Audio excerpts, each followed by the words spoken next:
Hello, YouTube. Sir Dragon X here. Are you a U.S. citizen that has financial accounts here in Mexico? If so, don't make this fatal mistake or you could end up with a fine of more than $10,000 from the IRS. We're going to discuss foreign reporting requirements and misconceptions in the video coming up next.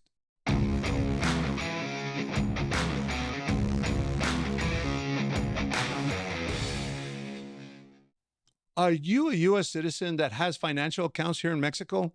If so, you may need to file an FBAR report. In today's video, we will explain what an FBAR report is, who FinCEN is, the reporting requirements, the consequences of not filing an FBAR report, and misconceptions surrounding the FBAR reporting system. So let's dive in. So, what is an FBAR report? FBAR stands for Foreign Bank and Financial Accounts Report.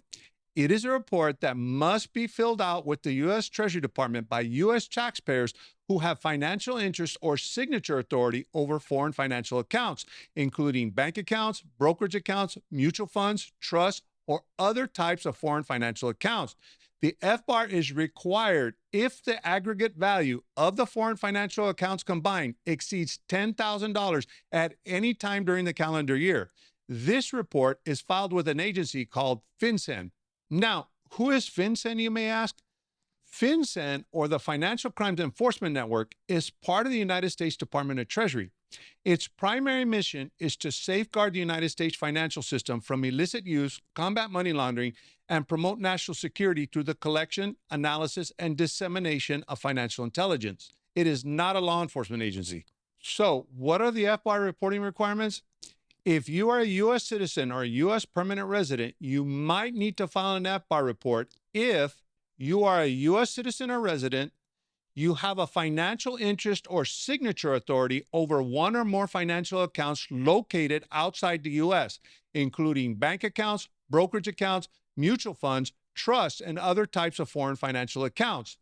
The aggregate value of the foreign accounts must exceed $10,000 at any time during the calendar year.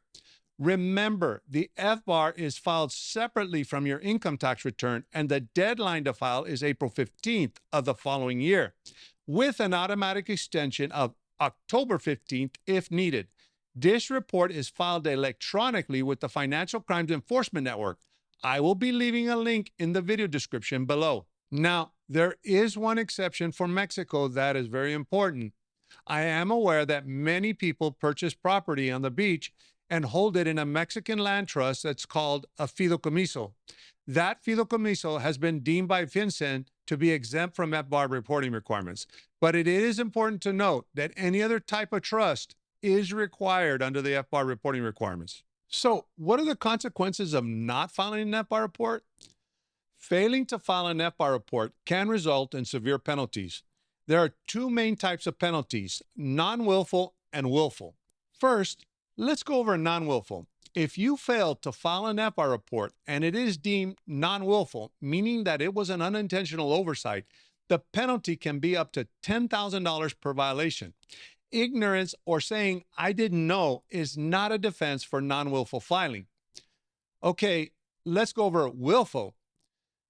If you knowingly and intentionally fail to file an FBAR report, the penalty can be up to 50% of the highest balance of the unreported accounts or $100,000, whichever is greater per violation.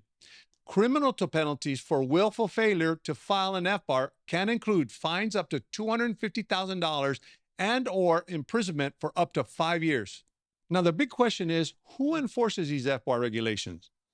Well, the answer to that is the Internal Revenue Service, or IRS, is responsible for enforcing FBAR regulation. If you are not sure whether you need to file an FBAR report, it's always a good idea to consult a tax professional familiar with international tax laws and reporting requirements. Actually, I'll be publishing a video of a recent discussion I recently had with an international tax attorney about how aggressive the IRS is about assessing fines for FBAR violations. So stay tuned for that video coming soon. There are several misconceptions about filing the FBAR report. As a matter of fact, many people are even scared to file an FBAR report. Let's start off with the most common misconception. The IRS is using this report to track you, and if you fill it out, they will audit you. The FBAR report does not activate any kind of audit flag with the IRS. It is for reporting and investigative purposes only. Unless you are already under investigation by the IRS or another law enforcement agency, this report mainly goes into a database.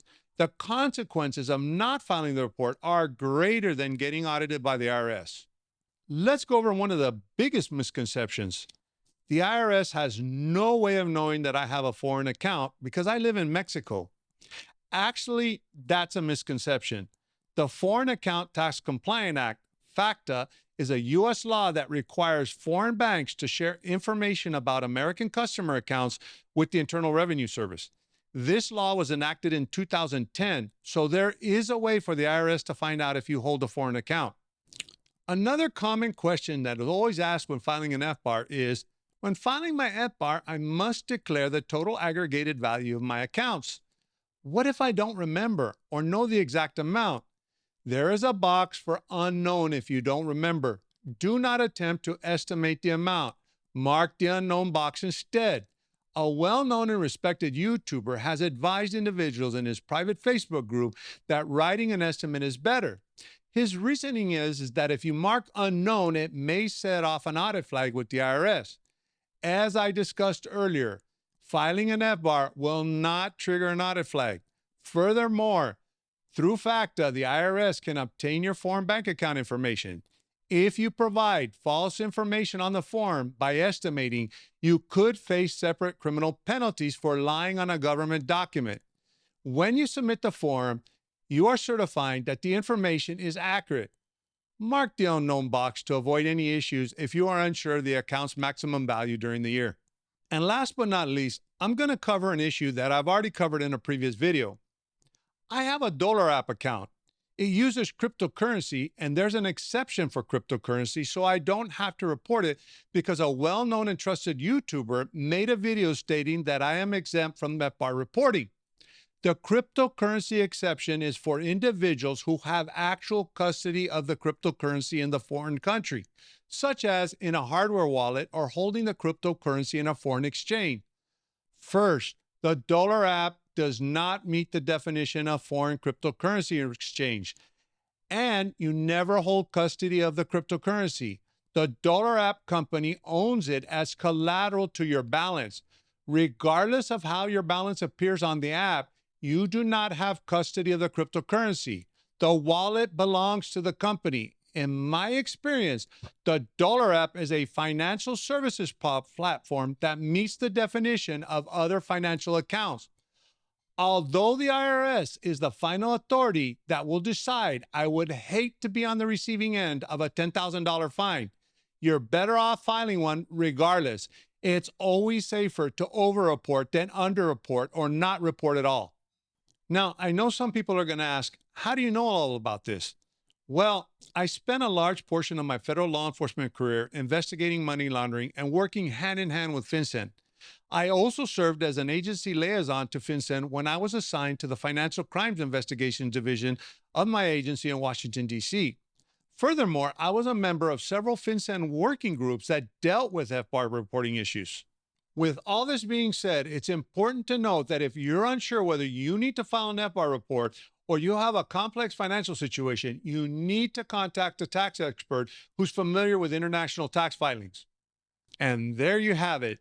Now you know what an FBAR report is, who FinCEN is, the reporting requirements, the consequences of not filing an FBAR report, and some misconceptions surrounding the FBAR. If you are a U.S. citizen with foreign financial accounts, make sure you stay compliant and avoid costly penalties by filing your FBAR report on time. I hope this information was useful. Don't forget to subscribe and see you soon.